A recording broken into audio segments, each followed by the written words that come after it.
The smoke alarm screamed to the mansion as Malik Carter burst into his son's room. "Jalen!" he shouted, his voice cracking. The nursery was hazy with the smell of gas. The window curtains fluttered.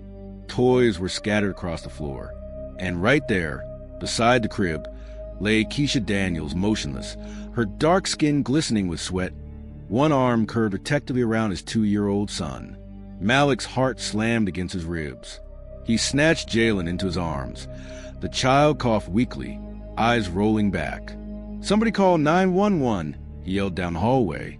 His pulse pounded as he looked back at Keisha. She wasn't moving. Her hand still covered the baby's nose, like she'd been shielding him. But to Malik, all he saw was danger. "What did you do to my son?" he barked, shaking. His voice echoed off the white walls.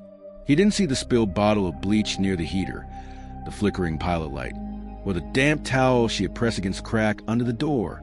All he saw was his child gasping, and a black made on the floor of his multi-million-dollar home. The paramedics stormed in seconds later, cutting through the panic. "She's not breathing," one said, checking Keisha's pulse. "She inhaled too much gas," another added. Malik's jaw tightened. "Gas? In my house? How did she?" "She probably saved him," the medic said quickly, pointing at the wet towel. "Blocked the fumes so he could breathe." But the words barely registered. Malik's mind had already drawn its own conclusion. Wrong place, wrong person, wrong time. As they carried Keisha out on a stretcher, Malik's fingers clenched into a fist. His son was coughing but alive. The woman who'd been caring for him lay pale and still. He told himself he was protecting his family. He didn't realize he was destroying someone else's life. If this already made your blood boil, hit like and subscribe right now, because stories like this are still happening and the world needs to hear them. Outside, ambulance lights painted the marble walls red and blue. Malik stood frozen on the steps as the sirens faded. Inside the nursery, the silence returned, heavy, poisonous, and accusing. Somewhere between the smell of burnt gas and baby powder, the truth waited. He just wasn't ready to see it yet. The morning after the incident, sunlight spilled weakly through the glass walls of Malik Carter's penthouse. The house was quiet, too quiet. The rhythmic hum of the city outside felt almost cruel compared to the silence inside. Jalen slept restlessly in his crib, his small chest rising and falling under a thin hospital blanket. Malik hadn't slept at all. He sat in the nursery chair, elbows on his knees, staring at the tiny bruise on his son's wrist where the oxygen clip had been. Every sound from the night before replayed in his head, the alarm, the shouting, the gasping breaths. And then Keisha's face, calm still and terrifying. He picked up his phone and stared at her contacts saved under house staff, Keisha Daniels. He didn't know much about her, only that she'd worked for him for 5 months. Always early, never complained, barely spoke unless spoken to. Now she was in the hospital, unconscious. A faint knock broke the silence. Malik turned as his house manager. A pale woman in her 50s named Brooke stepped inside, hands clasped tightly. "She's stable," Brooke said carefully, "but there's something you should know. Police think she may have caused a leak." Malik frowned. "You mean she almost killed my son?" Brooke hesitated. "They're not sure yet, but the heater valve was tampered with."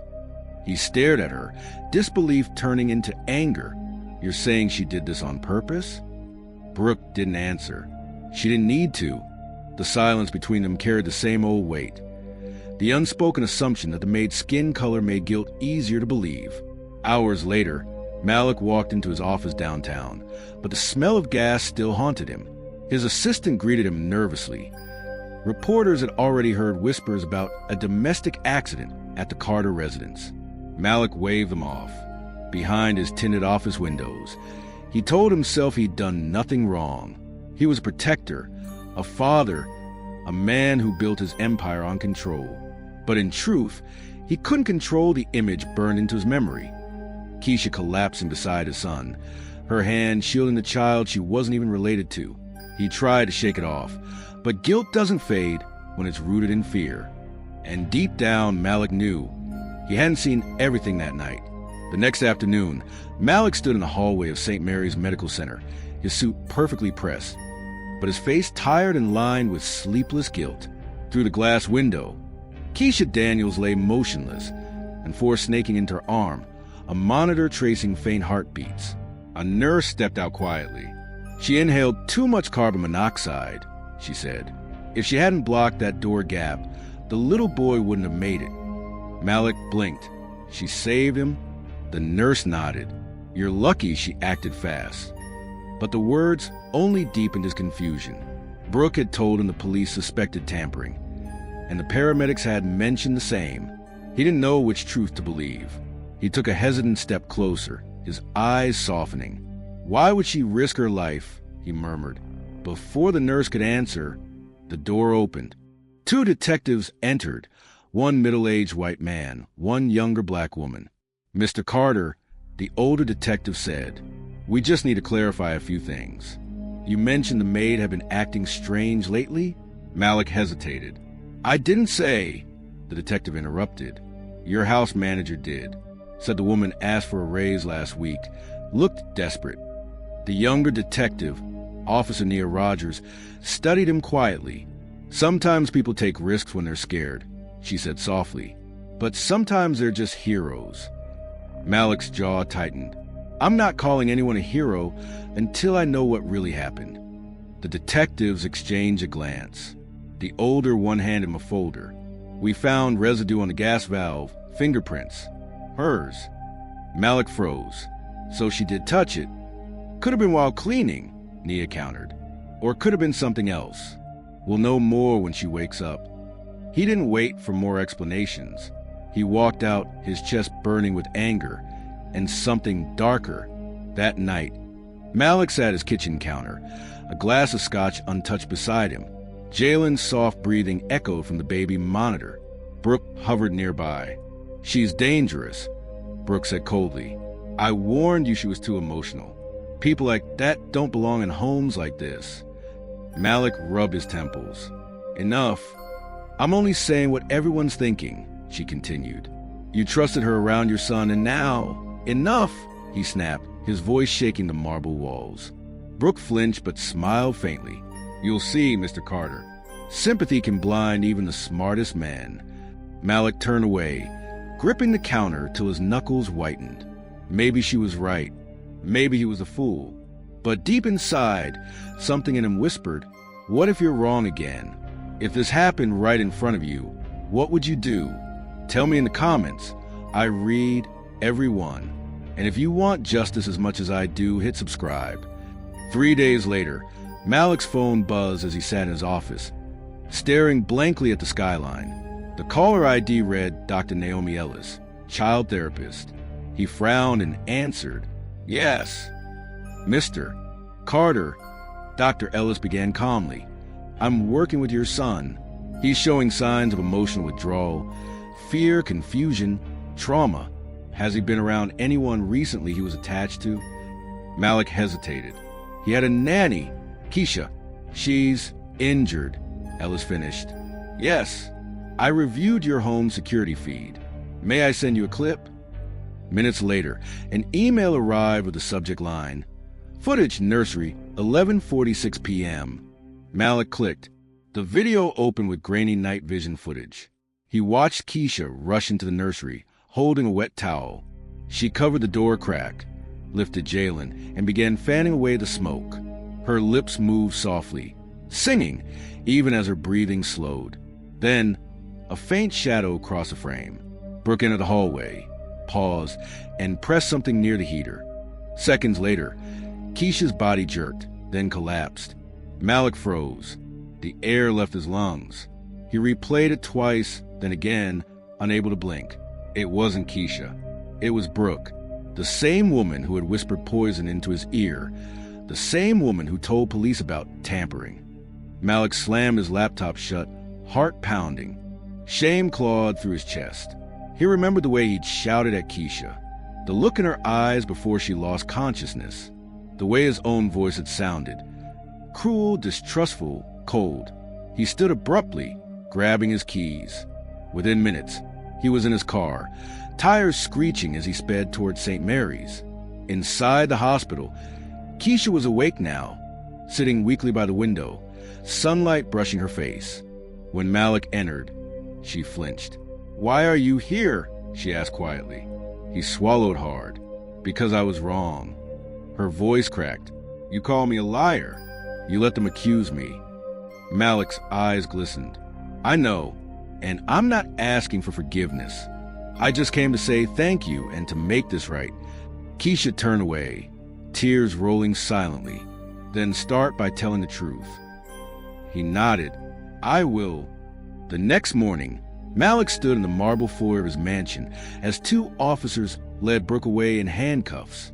Her expression was blank, lips trembling just slightly under the flashing blue lights. Detective Nia Rogers gave Malik a steady look. "We recovered the fingerprints, the syringe, and a half-used vial of sedatives in her car. She planned it." Malik nodded faintly. "Why?" Nia hesitated. "Jealousy. Power." She said the maid was crossing boundaries. The words made his stomach twist. He thought of all the times he'd ignored the subtle comments, the fake smiles, the polite racism that hid behind Brooke's calm voice. When the door shut behind the officers, Malik turned toward the grand staircase. The house was finally quiet, but not peaceful, because now the guilt echoed louder than any siren. Later that afternoon, Malik sat in his lawyer's office, the city skyline stretching gray behind them. "I want every false report against Keisha cleared," he said firmly. His lawyer blinked. "That's doable, but public attention could—" "I don't care about my reputation," Malik interrupted. "I care about hers." He signed a series of papers, one to clear her record, one to cover her medical bills, and one to establish a fund, the Daniels Trust, for single mothers working domestic jobs. When he finally put down the pen, his hand trembled. "Make sure her name's first on it." The lawyer nodded silently. That evening, Malik returned to the hospital. Keisha sat up this time, her hair wrapped neatly, her eyes guarded. She looked stronger, but distant. "I saw the news," she said quietly. "She's in jail." "She won't hurt anyone again," Malik replied. A pause lingered. The air between them was heavy, full of words they hadn't said. "I didn't believe you," he whispered finally. "Not for a second. And I told myself it was logic, but it wasn't. It was fear, the kind they teach men like me to hide behind." Keisha's eyes softened, but her voice stayed calm. "You can't change what you said." "No," he said, shaking his head, "but I can change what I do next." He placed an envelope on the bedside table. "Your job's waiting, but not as staff. As my son's guardian. Equal. Protected." She stared at the envelope, then up at him. "We'll see," she said quietly. Malik nodded. "That's fair." 2 weeks later, the air inside Malik Carter's mansion felt different. The sharp scent of polish and silence had been replaced by something softer, laughter. Jalen was home again, toddling across the living room floor with a stuffed bear in one hand and a sticky trail of fruit snacks in the other. On the couch, Keisha watched him closely. Her arm was still healing, but her strength had returned. Malik stood by the window, phone in hand, watching a news segment on mute. "Former employee charged in attempted manslaughter and hate-motivated assault," the headline read. Brooke's face appeared for a moment before fading to black. He turned off the TV. "It's done," he said quietly. Keisha nodded. "Justice doesn't always feel like victory." He looked at her. "No. Sometimes it just feels heavy." For a while, they sat in silence, the only sound Jalen's soft giggles as he tried to stack building blocks higher than his tiny arms could reach. Then Malik spoke again, his voice low. "I've lived my whole life thinking racism was something I'd already outrun: money, status, control. But it's not something you outrun, is it?" Keisha shook her head. "You face it. Every day. You just finally saw it from my side." He nodded, humble. "You saved my son. You saved me too, in a way." She smiled faintly. "I didn't do it for you. I did it because he was a child who needed help. Anyone with a heart would have done the same." "Maybe," Malik said softly, "but not everyone does." That evening, Malik invited Dr. Ellis to dinner. Jalen ran around the table showing his drawings, mostly circles and lines, but each one a miracle after weeks of silence. "He's healing fast," Dr. Ellis said warmly. "Children recover when they feel safe. Whatever you're doing, keep doing it." Keisha smiled. Adjusting Jalen's bib, Malik caught the look, and something softened inside him, a kind of respect that had nothing to do with guilt anymore. When Dr. Ellis left, the house fell quiet again. Malik turned to Keisha. "You could work anywhere now. You don't have to stay." She met his gaze. "Maybe not, but Jalen still needs someone who remembers the sound of his laugh before the world tried to take it." He exhaled slowly. "Then stay. Not as help, as family." The sun rose slow and golden over the city skyline, washing the Carter estate in soft light, the kind of morning that felt like forgiveness. Keisha stood by the kitchen window, watching Jalen chase bubbles across the lawn. His laughter rang through the air, clear, free, untouched by fear. For the first time in weeks, she smiled without forcing it. Malik entered quietly, still in his workout hoodie, holding 2 mugs of coffee. "He's obsessed with those bubbles," he said. "He's finally being a kid again," Keisha replied, eyes never leaving the child outside. "That's all that matters."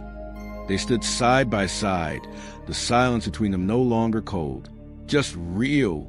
Malik glanced at her. "I meant what I said. You're not just staff here anymore. I've redone the contracts, set up the trust, and made sure your name's protected."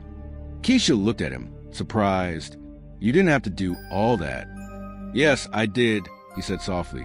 "Because you did everything I didn't have the courage to do. You cared when I didn't." A faint tear shimmered in her eye, but she blinked it away. "Then make sure Jalen grows up seeing that courage in you." He nodded slowly. "That's the plan." Later that afternoon, Jalen napped in his crib. The air hummed with peace. No alarms, no fear, no hate. Keisha tucked him in gently and whispered, "You're safe now, baby." As she turned to leave, Malik stood at the doorway, hands in his pockets. "You ever think about leaving all this behind?" he asked. She smiled. "Every day. But then I look at him, and I remember why I stayed." Malik nodded. "He'll grow up knowing the truth. That love doesn't come with titles or color."